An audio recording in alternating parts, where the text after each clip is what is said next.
Et salut à tous les amoureux de la chose ludique, c'est Magna Magister en direct de la bibliothèque. Cette semaine, j'ai décidé de consacrer l'essentiel de mes vidéos aux jeux de rôle surnaturels. Et le premier d'entre eux, pour la grosse vidéo de la semaine, eh bien, ce sera inévitablement Maléfice, que voici. Voilà.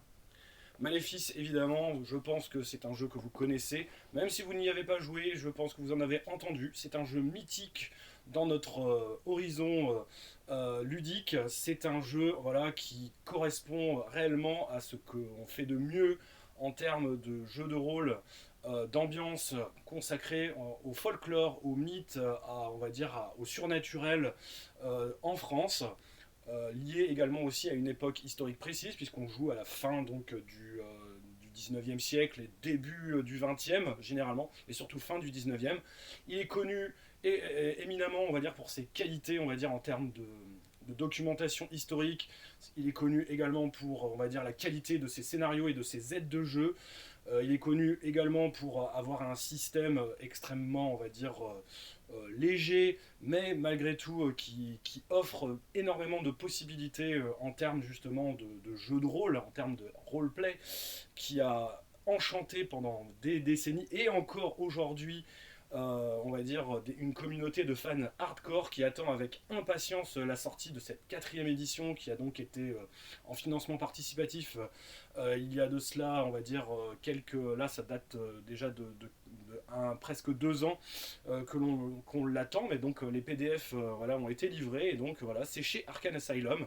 Guettez-le si vous n'avez pas, on va dire, souscrit, parce que je pense que vous allez être vraiment très, très enchanté, c'est le cas de le dire, par un jeu, on va dire, aux qualités indéniables, qui vous offre donc un système de jeu simple, on va le voir, mais on va dire avec des symboliques, avec on va dire des propositions ludiques, narratives vraiment très originales, qui permettent, on va dire, vraiment de soutenir éminemment son sujet, qui est donc justement utiliser tout ce folklore, tous ces mythes, toutes ces légendes, tout ce fond culturel, surnaturel, on va dire occidental, français en particulier aussi, puisque voilà, c'est un jeu qui se passe exclusivement en France, hein, et qui permet justement d'utiliser toute cette richesse culturelle que nous pouvons compter par chez nous pour justement, on va dire, en faire un objet ludique, pour en faire une matière ludique extrêmement riche, c'est indéniable, hein, voilà. Nous avons tout un pan culturel de ce côté-là, en termes, on va dire, donc de légende, de folklore, qui vraiment est un atout majeur pour raconter des histoires et donc faire du jeu de rôle. Alors, la première édition de Maléfice date de 85, donc c'est la boîte que je vous présente ici. Voilà, il y a eu techniquement une deuxième édition qui était plus, je pense, une deuxième impression en fait. C'était donc à l'époque chez Jeux des Cartes. Ça a été vraiment le gros concurrent de l'appel de Cthulhu à l'époque. Il y a d'ailleurs toujours, on va dire, des paroisses, hein, des gens qui préfèrent Cthulhu, d'autres qui préfèrent Maléfice.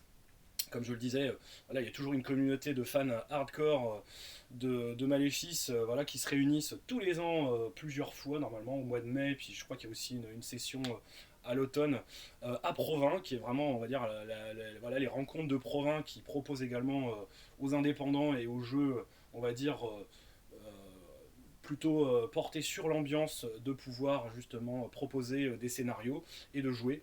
J'y ai participé à quelques occasions et j'ai toujours rencontré, on va dire, des gens vraiment excellents. J'ai pu jouer du coup à Maléfice, j'ai un peu maîtrisé également Maléfice, mais bon voilà, moi je suis, on va dire, je dis pas que je suis dans le camp Cthulhu, mais je reconnais énormément de qualité à Maléfice et à mon avis, voilà, je ne l'ai malheureusement pas assez maîtrisé. J'aimerais bien, on va dire, plus le remettre à l'honneur et je pense que d'ailleurs cette quatrième édition donc chez Arcane Asylum va me permettre de le remettre très largement à l'honneur. Alors, justement, cette boîte, c'était donc une boîte voilà, qui était plutôt bien remplie à l'époque. Donc attention parce que ça ne fait pas partie de la boîte. Il y avait donc des stands avec donc des petits socles en plastique avec donc des figurines.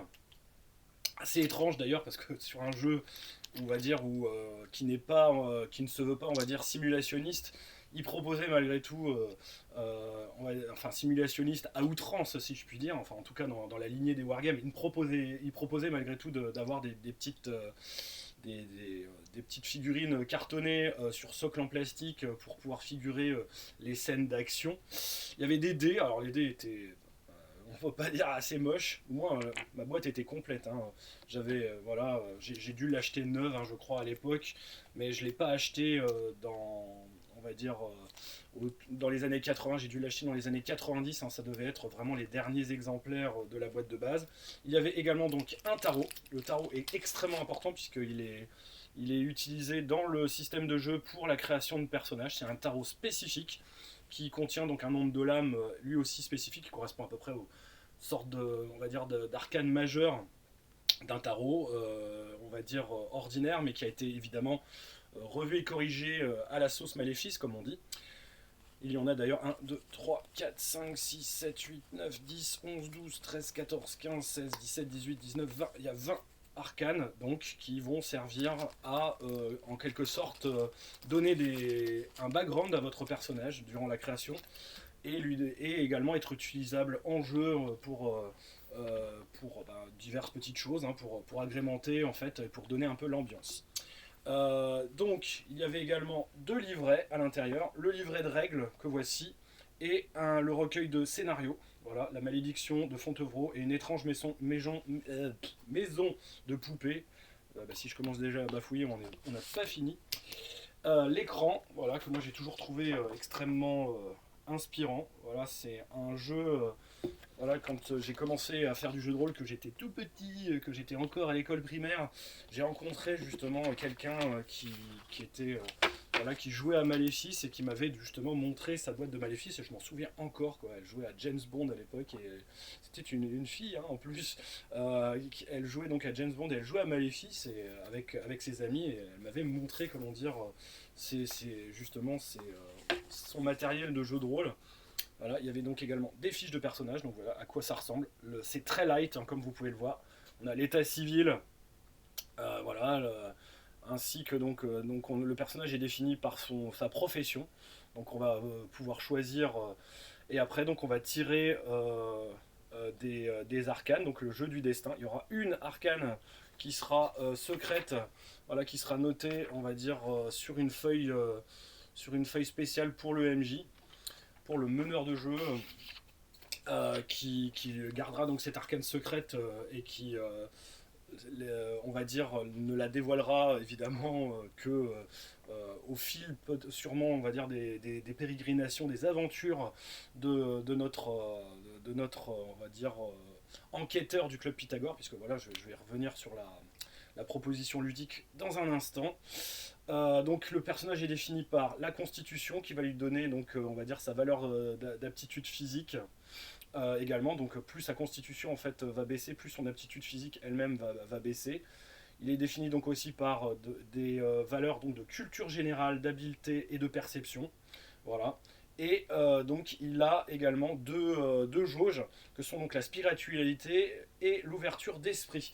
Alors donc là, plutôt qu'un système de santé mentale où la personne va devenir folle au fur et à mesure de ses voilà, de ses investigations, de ses enquêtes, où elle va être confrontée donc au surnaturel, eh ben, soit comment dire, elle va tourner vers la spiritualité, donc vers la croyance d'une certaine manière aux forces surnaturelles, on va dire aux forces plus ou moins liées aux entités, aux entités démoniaques, divines, ou on va dire plutôt aux horreurs un peu plus folkloriques et profanes, si je puis dire. Et donc elle va être portée plutôt donc vers cette croyance vers donc un monde surnaturel, spirituel, où elle va être portée vers l'ouverture d'esprit, où là donc c'est plus voilà une sorte de, de cartésianisme, voilà, un esprit donc plus terre à terre, qui lui va refuser, on va dire justement la croyance au surnaturel. On va avoir donc ces deux jauges qui vont d'une certaine manière s'équilibrer et qui vont évoluer au fur et à mesure du jeu. Voilà, et donc c'est défini par ces deux jauges. Donc voilà, le personnage, il n'y a rien de plus, hein, il n'y a pas besoin de beaucoup plus pour jouer à Maléfice. Au niveau du système de jeu, c'est une table unique avec donc des pourcentages. Donc en fonction de votre profession, je vais vous montrer sur l'écran, c'est le plus simple. Vous avez donc des bonus et des malus qui vont comment dire, se répercuter sur la perception, sur l'habileté, sur la culture générale. En fonction également de votre constitution, donc qui est tiré aussi sur un dessin, vous allez donc avoir une base, un bonus on va dire sur votre aptitude physique. Vous allez donc déterminer votre âge également au dé. Le personnage se tire quand même globalement au dé, même si vous allez choisir après votre profession évidemment.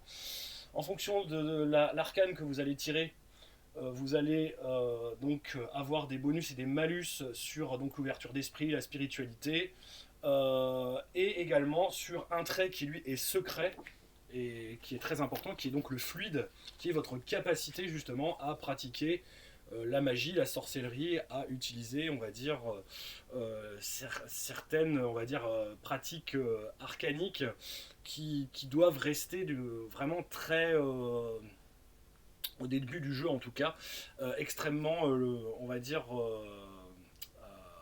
loin, j'allais dire, ouais, hermétique, obscur, qui doivent vraiment, on va dire, se dévoiler au fur et à mesure du jeu. Voilà.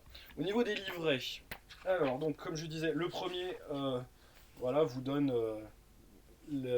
en vraiment très peu de pages, hein, c'est vraiment un jeu qui n'a pas besoin, on va dire, de s'étendre sur des centaines de pages pour bien faire le travail, en tout cas sur la première édition. Donc un premier livret de 56 pages qui va vous expliquer ce qu'est le jeu de rôle, vous exposer donc les règles de Maléfice avec donc son système à pourcentage, très simple.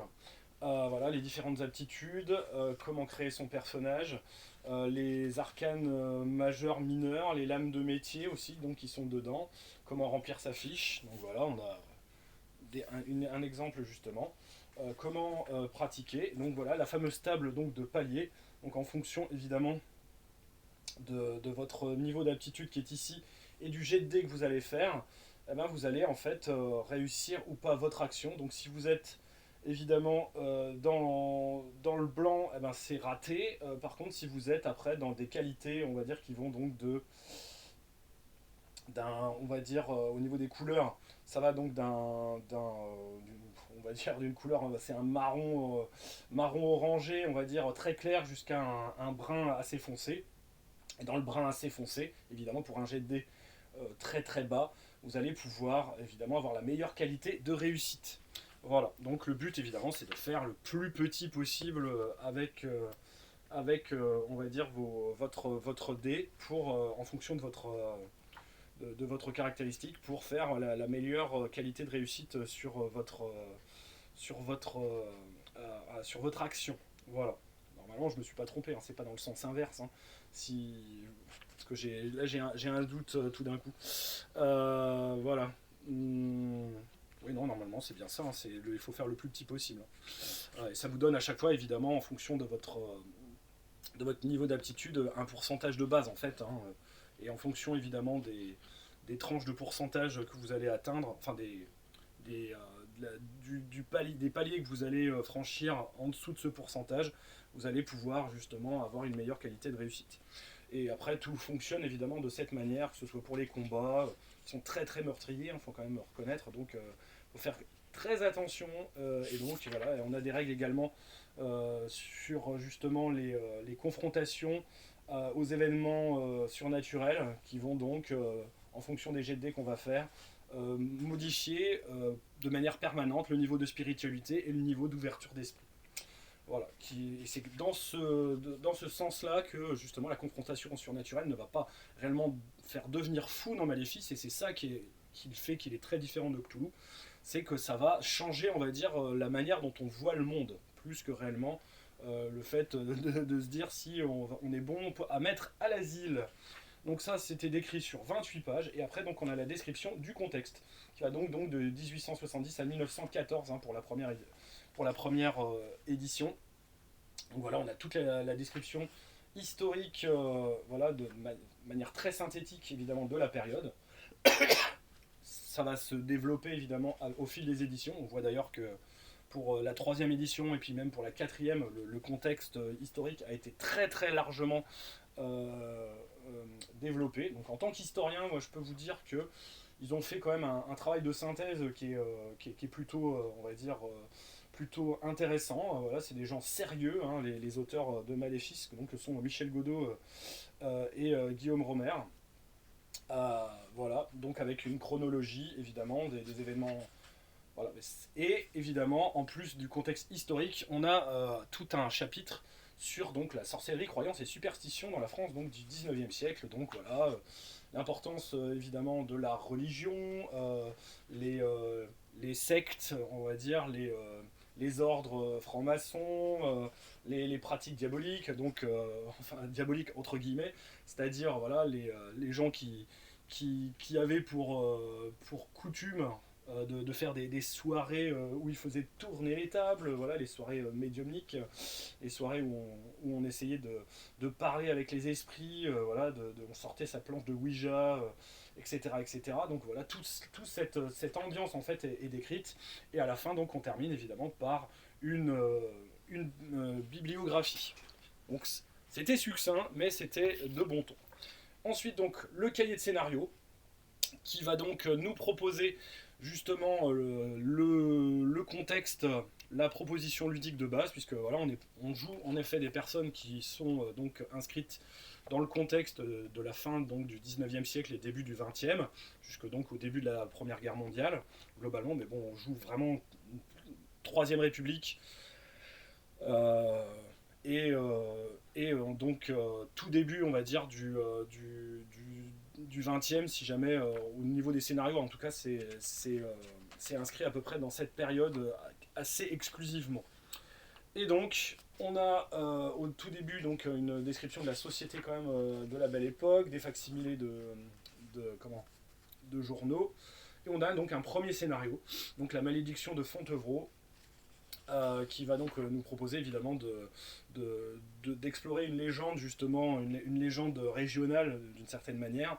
Voilà, donc on est du côté de Saumur, dans le Maine-et-Loire, et donc on va être confronté à une, on va dire une intrigue vraiment liée justement au folklore local, que les joueurs vont devoir démêler, car eux sont des enquêteurs du surnaturel.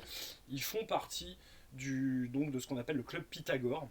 Le club Pythagore étant donc un club de gens très bien, qui se réunissent, qui veulent justement démêler les affaires étranges dans le contexte, on va dire, de cette troisième République française. Donc en France, hein, on est quasiment exclusivement en France. Hein, y a pas, de mes souvenirs, je crois pas qu'il y ait de scénarios qui se passent à l'étranger. Il y en a peut-être un ou deux, mais bon, c'est vraiment enfin si, à part la campagne évidemment dont je vous parlerai, où là on va un petit peu quand même voyager, mais globalement l'essentiel des scénarios se passe en France. Mais bon, il y en a quelques-uns quand même où ils vont un petit peu voyager. Donc voilà, on a ce premier scénario donc sur à peu près une quinzaine de pages, hein, c'est à peu près ça. Je revois au niveau de la pagination. Donc voilà, c'est de la page 6 à la page 20, ouais, il y a 18 pages. Et donc le deuxième, une étrange maison de poupée, donc voilà, qui est vraiment voilà, indiqué comme étant le, avec la lettre, on va dire, de présentation justement de la part donc, de Caton, qui est l'un des responsables du club Pythagore, qui est vraiment le premier scénario officiel dit du cycle on va dire du club Pythagore. Donc là, ils vont faire leur preuve d'une certaine manière en essayant justement de résoudre ce scénario étrange, on va dire, cette étrange maison de poupées où les poupées s'animent et ont l'air, on va dire, donc de révéler peut-être certains éléments passé, présent, futur, on ne sait pas trop. Bon, j'en dis pas plus, hein, parce que voilà, ça, je voudrais pas quand même trop quand même dévoiler et vous gâcher le plaisir de scénario si vous avez envie de le jouer. D'autant que la plupart du matériel va être probablement euh, dans la nouvelle édition, va être revu et corrigé dans la 4e édition, donc chez Arcane Asylum. Donc je préfère ne pas trop quand même dévoiler les ressorts, on va dire, du scénario. Voilà, donc ça c'était pour ce qu'il y avait dans la première boîte. Je la laisse de côté parce qu'il y a un élément aussi qui était avec la 3e édition que j'avais rangé dans la boîte parce que j'avais pas de place ailleurs pour le protéger. Alors, la gamme est également connue en dehors de sa boîte de base qui était d'excellente qualité pour, on va dire, ses hors-série que je vais vous présenter tout de suite et après je vous présenterai les scénarios. Donc le premier comment dire, d'intérêt, c'était donc le bestiaire. Un bestiaire vraiment hors norme parce que déjà on a affaire à un bestiaire où il n'y a pas de caractéristiques de jeu. Il n'y a que en fait justement donc sur 110 pages. Voilà, un bestiaire qui sent le soufre, hein, parce que c'est justement on va dire le sous-titre du jeu. Hein, il a toujours voulu on va dire se targuer d'avoir une réputation assez sulfureuse. Moi, il était présenté comme ceci. Il présentait en plus un contexte vraiment surnaturel, le plus réaliste, vraisemblable possible, dans la mesure où même, je vais vous montrer après le supplément sur la magie.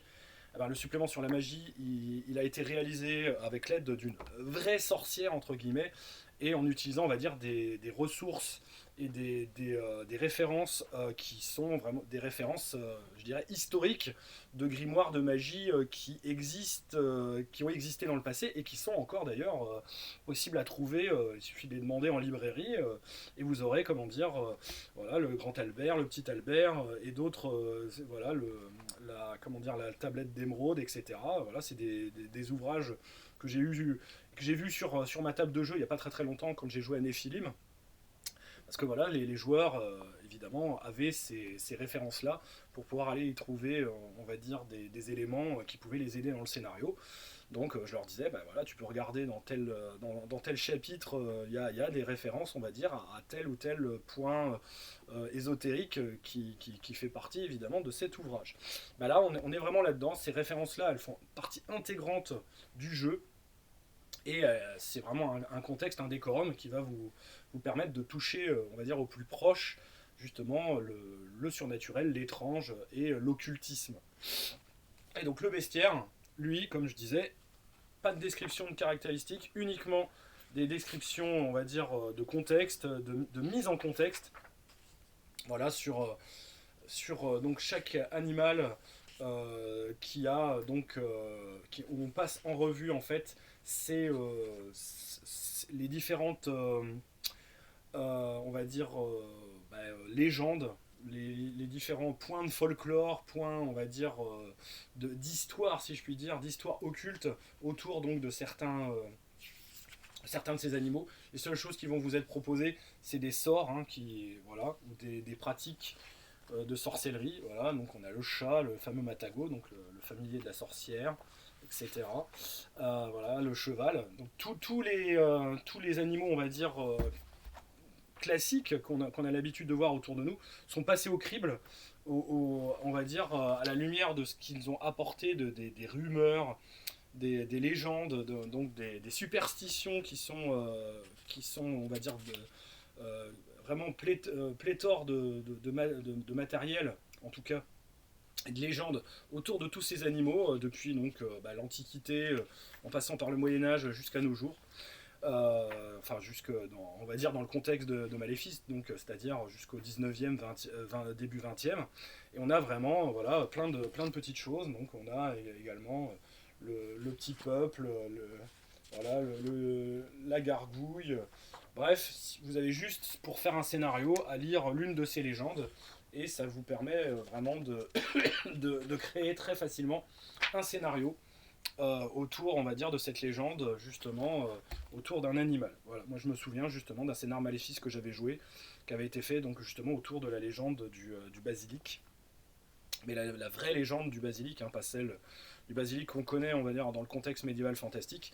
Et c'était vraiment très sympa, voilà, avec par exemple des photos, les fameuses photos, comment dire, comment dire, du monstre du Loch Ness, voilà, donc il y a vraiment beaucoup de choses c'est très très riche et ça vous permet d'avoir voilà, un article évidemment sur la bête du Gévaudan, voilà, évidemment. Donc vraiment un beau travail à l'époque. Donc le bestiaire, lui, il date de 87, janvier 87. Hein, c'était donc le premier, je crois, le premier hors-série, hein, qui était sorti.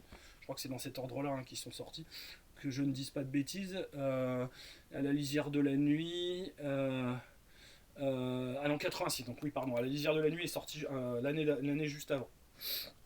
Donc là, par contre, à la lisière de la nuit, sur justement la 104 pages, on a vraiment le manuel de la sorcellerie. Voilà, il s'est marqué d'ailleurs un spécial sorcellerie. Voilà, avec toujours le petit logo derrière, Maléfice, avec le petit démon, voilà. Le symbole évidemment aussi des gargouilles de Notre-Dame, hein, sur l'écran, on est vraiment là-dedans. Et donc, on a la description là-dedans, eh ben, de tout en fait les sorts, de tous les éléments de sorcellerie, de magie noire, de magie blanche, qui peuvent, on va dire, qui peuvent, on va dire, être utilisés dans le jeu. J'y arriverai pas. Hein. Voilà, on vous présente tout cela par thématique. Donc voilà, en fonction évidemment de ce qu'on veut faire, donc les malédictions, l'amour, les envoûtements, etc. Et en même temps aussi, il y a des encarts, si je puis dire, avec des petites nouvelles, des petites mises en application. Donc, par exemple, voilà, pour la main de gloire, la fameuse main de gloire, hein, qui est un très grand classique, on va dire, de la sorcellerie. Les filtres d'amour, voilà, le spiritisme, comment faire tourner les tables, etc. Comment parler avec les fantômes, voilà, voire même, on va dire, bannir les fantômes, etc. Les miroirs enchantés. On a vraiment tout là-dedans. Voilà. Par contre, évidemment, à utiliser éminemment avec rigueur, parcimonie, avec, on va dire, modération pour ne pas, on va dire, complètement gâcher son sujet. Parce que plus évidemment on va réussir à doser et à ménager, on va dire, ses effets surnaturels, surtout dans Maléfice, plus encore que dans Cthulhu, plus je pense on sera en accord avec ce qu'on veut en tout cas, et ce que les auteurs ont voulu donner du jeu, que le surnaturel reste quelque chose, on va dire, de très lointain, de très préservé, de très, on va dire, qu'il reste en fait un voile de mystère évidemment là-dessus, et que ça ne devienne pas quelque chose comme, on va dire, dans les jeux de fantasy, de commun et de banal. Voilà. Pour ce qui est donc des scénarios, donc il y en a eu pléthore, donc, et ça s'est terminé par une campagne. Donc le premier d'entre eux, le drame de la rue des Récollets, que j'ai fait jouer d'ailleurs, c'est un grand classique, hein, très inspiré, on va dire, par le double meurtre de la rue Morgue, on va dire, de Edgar Allan Poe. Donc voilà, c'était le premier scénario, scénario donc d'une trentaine de pages. Une des premières aussi aventures du club Pythagore. Donc voilà, donc les membres du club Pythagore vont essayer donc de résoudre un meurtre. Bon, j'en dis pas plus aussi, hein, pour pas dévoiler mon sujet. Mais voilà, c'est vraiment une enquête surnaturelle, mais également avec des aspects qui peuvent paraître tout à fait, on va dire, banal, tout à fait, on va dire, comment j'allais dire cela, tout à fait classique en fait dans une enquête. On peut aussi bien le voir du point de vue surnaturel que du point de vue justement purement surnaturel, avec donc des interventions vraiment de choses, on va dire, irrationnelles. Voilà. Donc première aventure qui va mener d'ailleurs, il y a un cycle, hein, dans les scénarios d'aventures vraiment estampillées, du club Pythagore. Donc comment dire, le drame rue des Récollets. Voilà, 85, hein, donc c'est le premier scénario qui est paru juste après la boîte de base. Alors, l'énigmatique carnet du Capitaine Poplin, donc là on va en Bretagne. Celui-ci, donc l'énigmatique carnet du Capitaine Poplin, il date aussi de 85, hein, donc il y a eu vraiment pas mal de scénarios qui sont sortis à l'époque, ça a été assez rapide.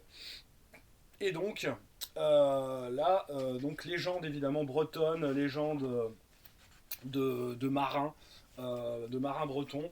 On est vraiment dans cette ambiance-là, voilà.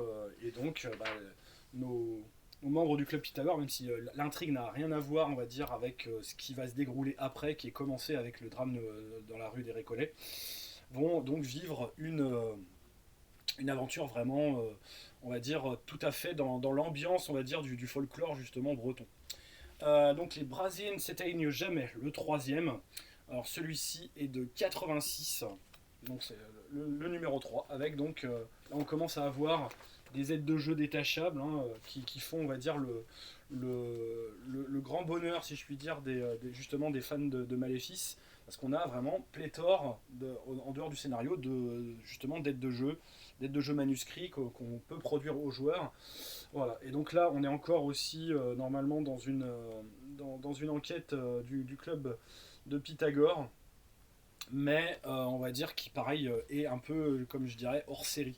C'est-à-dire, pour ainsi dire, qui est indépendante par rapport à la méta-intrigue qui va se développer sur certains des scénarios. Le troisième, lui, donc ne peut pas être joué par des membres du club Pythagore, parce que, donc, délivrez-nous du mal, on vous propose de jouer des moines, et donc de faire une aventure vraiment en huis clos monacal, voilà, avec des histoires évidemment de malins, de diables, voilà, de meurtres. On est vraiment dans le nom de la rose, revu et corrigé, mais il est vraiment très très sympa. Je ne l'ai pas fait jouer, hein, parce que comme il faut faire jouer des personnages spécifiques, c'est-à-dire des moines, et donc avec des filles, évidemment, les obliger à jouer dans une communauté monastique, c'est pas toujours évident. La, donc la suite des enquêtes justement du club Pythagore avec donc le dompteur de volcan, une aventure quelque peu ambitieuse. On tourne là sur quelque chose d'un peu plus, je dirais, d'un peu plus vernien, d'un peu plus pulp sur certains aspects. On est un peu plus dans les aventures rocambolesques. Voilà, dans un peu le merveilleux scientifique aussi. Voilà, avec donc c'est un individu pas très très sain d'esprit qui va vouloir essayer de faire sauter les volcans d'Auvergne. Voilà, j'en dirai pas trop plus. Avec tout aussi ce monde évidemment comment dire, du cirque qui est on va dire également présenté à l'intérieur du scénario. Voilà. Et donc là, on est plus dans la lignée justement des ça s'inscrit en fait dans la méta-intrigue des, euh, des scénarios justement du club Pythagore où, voilà, où là on poursuit vraiment cette méta-intrigue qui va justement se clore avec un scénario qui va arriver plus tard.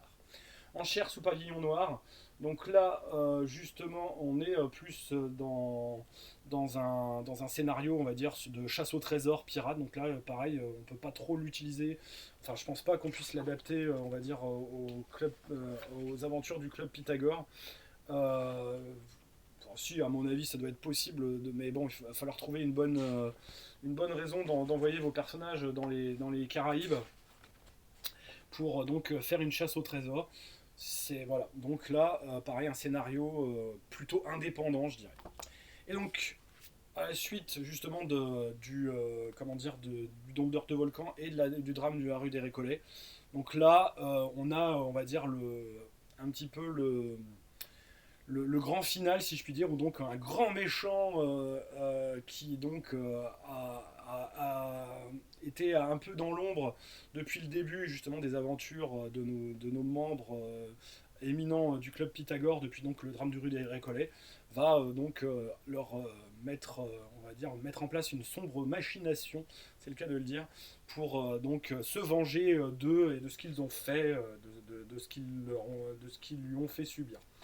Voilà, donc là on est avec pareil des aides de jeu en couleur, euh, plutôt sympathiques à découper, voilà, avec qui font partie des pièges. Je ne le montre pas trop, hein, parce que voilà.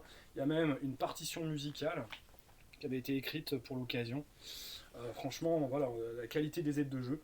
Donc après, certains diront, voilà, on est un peu trop dans la démesure. Parfois, voilà, certains aspects du scénario tiennent pas trop. Surtout, on va dire, les raisons profondes de la vengeance, on va dire, du personnage principal, qui pourtant, on va dire, a son intérêt hein, en tant que méchant. Bon, après, je vous laisse seul juge. Moi, je pense que, voilà, pour l'époque, je pense que ça permettait d'offrir quand même une situation de jeu intéressante pour la plupart des joueurs, on va dire, fans de Maléfice en tout cas. Donc après, le montreur d'ombre, alors après on est dans des scénarios que je connais un peu moins.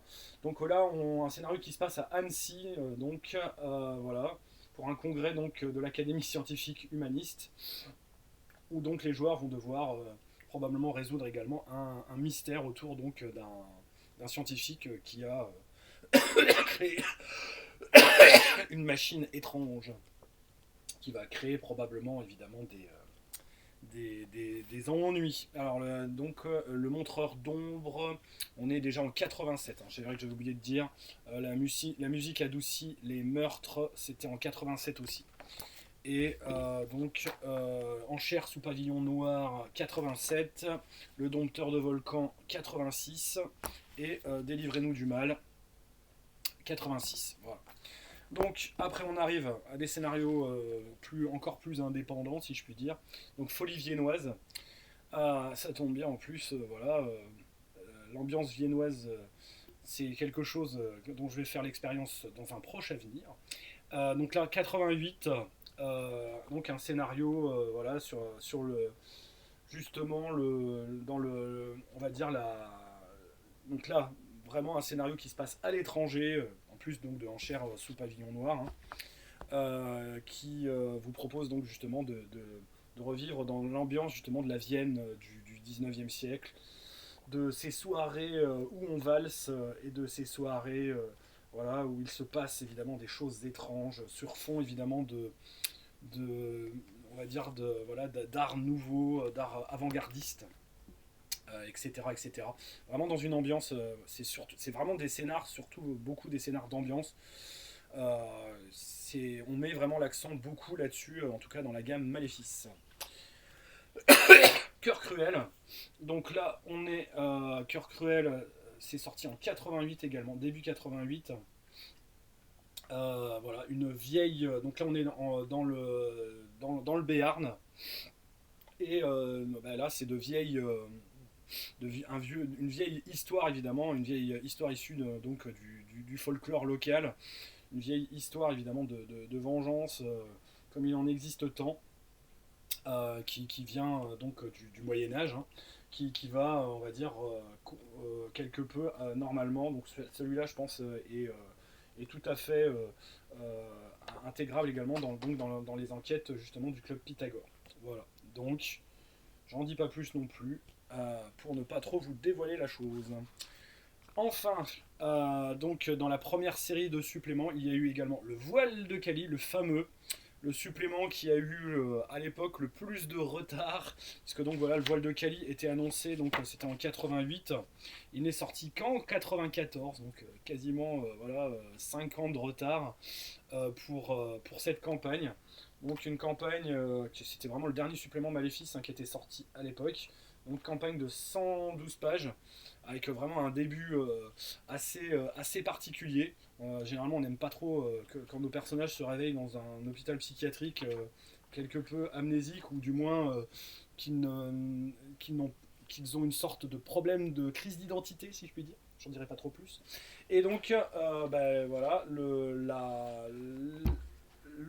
voile de Kali va nous amener là, par contre, à vraiment faire dans la plus pure dans le plus pur esprit, on va dire, des romans verniens, mais donc avec évidemment un petit peu plus de surnaturel, un peu aux quatre coins de la planète, hein, puisqu'on va voyager à Ceylan, donc on commence en France, oui c'est bien en France, hein, et après Ceylan, juste ensuite, on prend l'Orient Express, c'était déjà bien à l'époque, hein, avant la campagne, ou du moins, voilà, c'était à peu près en même temps que la campagne, la fameuse campagne de l'Orient Express pour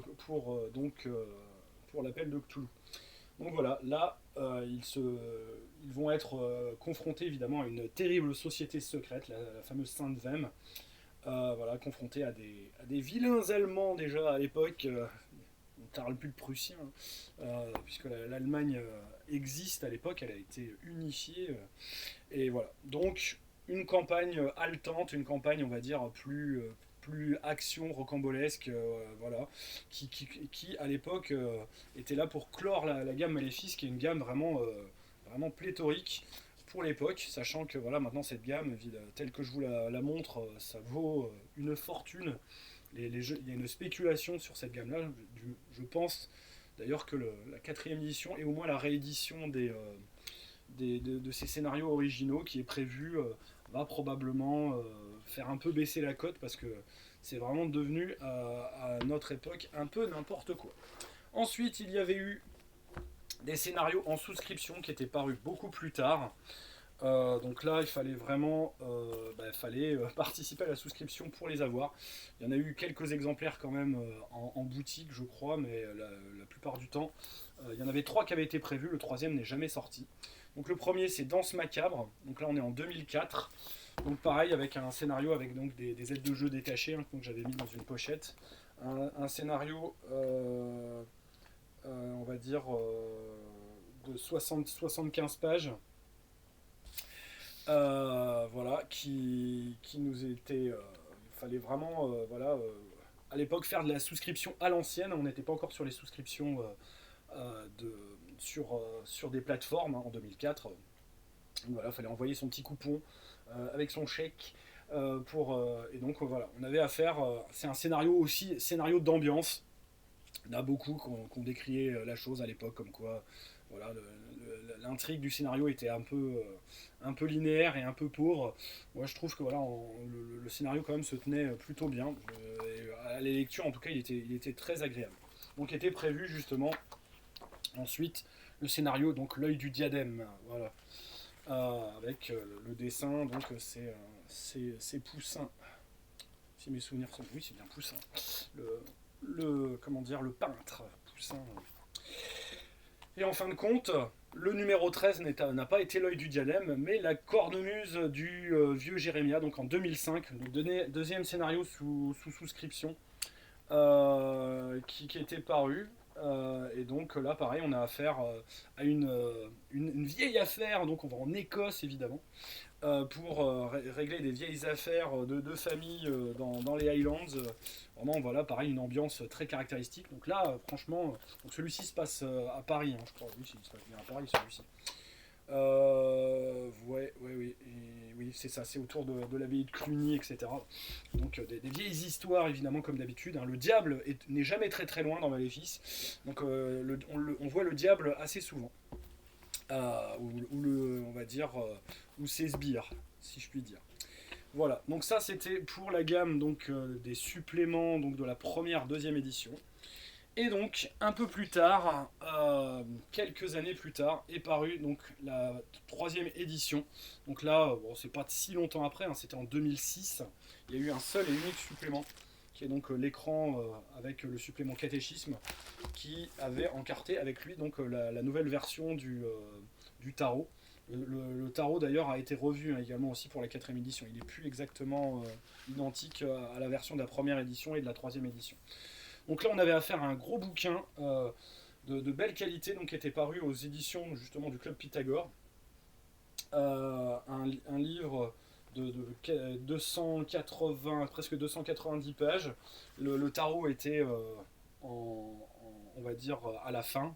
On pouvait le photocopier, mais bon, il a été donc édité après dans le supplément. Donc là, voilà, c'était des exemplaires, pareil, il fallait souscrire au Club Pythagore, hein, pour pouvoir avoir. Donc moi, c'est pour ça que j'ai un exemplaire, vous voyez, un exemplaire estampillé, numéroté et signé. Donc c'était l'exemplaire numéro 44. Donc voilà, bah, si vous arrivez à avoir cette édition-là, ça veut dire que vous avez souscrit à l'époque.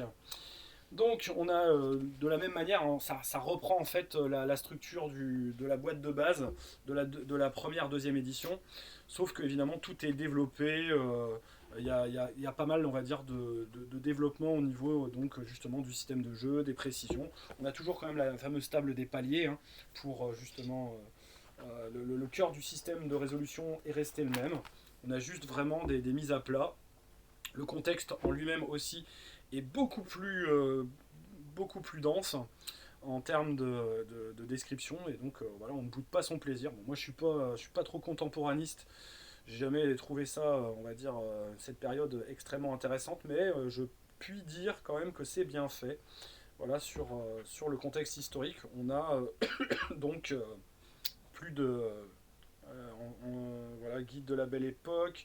Donc sur vraiment la description du contexte dans le livre, on a tout de même donc quelque chose comme 150 pages. Hein. C'est l'essentiel quasiment du bouquin. Là, vous voyez la première partie là, c'est le système de jeu. Là, c'est tout le contexte historique, la vie à la belle époque, et donc le guide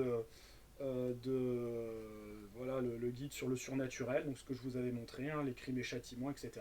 Donc ça reste voilà une valeur sûre pour pour le genre en tout cas. Donc voilà, après si on veut on va dire quelque chose de plus encore de plus précis et de plus exhaustif, bah, faut aller chercher dans la gamme Crime, le jeu récent Crime, qui est aussi un jeu excellent qui se passe à à la même époque, mais qui prend, on va dire, la même thématique, on va dire, sous un trait un petit peu différent et beaucoup plus sombre en fait. Maléfice quand même est un jeu sur le surnaturel, mais ce n'est pas un jeu, on va dire, sombre et désespéré, comme peut l'être par certains aspects Cthulhu et on va dire donc crime.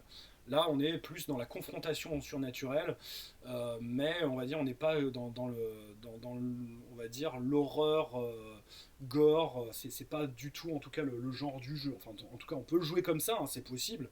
On en a tout à fait la possibilité, mais voilà, on est plus quand même dans l'horreur psychologique, si horreur il y a, dans la confrontation justement au surnaturel et d'essayer justement de comprendre le surnaturel et de déterminer son attitude face au surnaturel.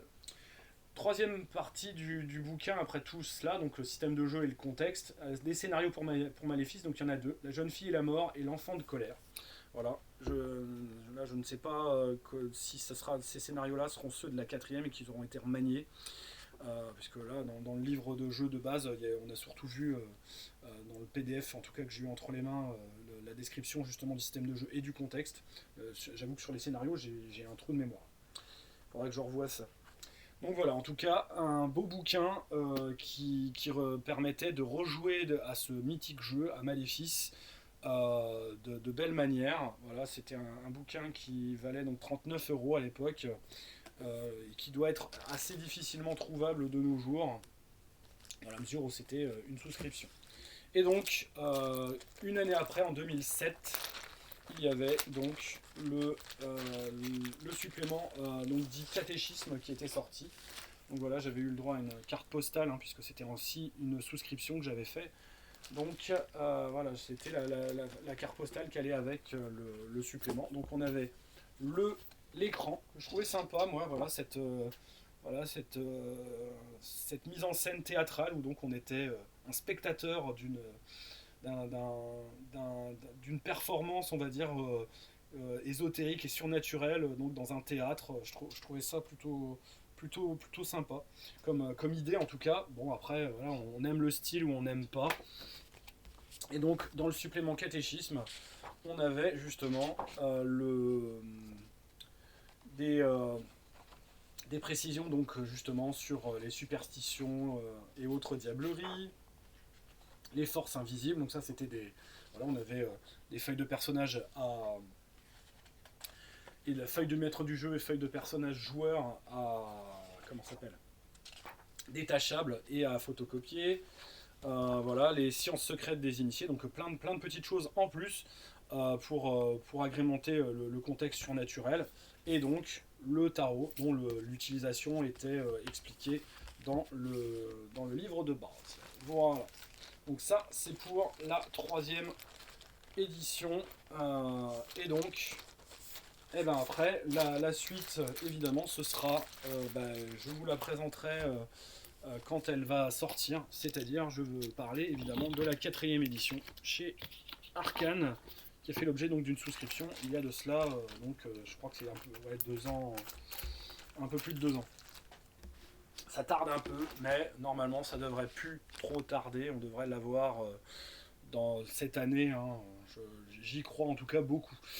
Et donc en plus du jeu de base qui est prévu, donc il y a prévu également un, comment dire, un journal, une sorte de journal comme on pouvait en avoir à la belle époque, qui s'appelle donc l'étoile du matin. Voilà, et le numéro 1 d'ailleurs est déjà paru pour les souscripteurs, et donc on a pu le consulter et déjà avoir donc une vue un petit peu de ce qui va être l'esprit en tout cas et le contexte de cette 4e édition qui va donc permettre de recommencer à jouer à ce jeu qui présente par bien des aspects, bien des qualités.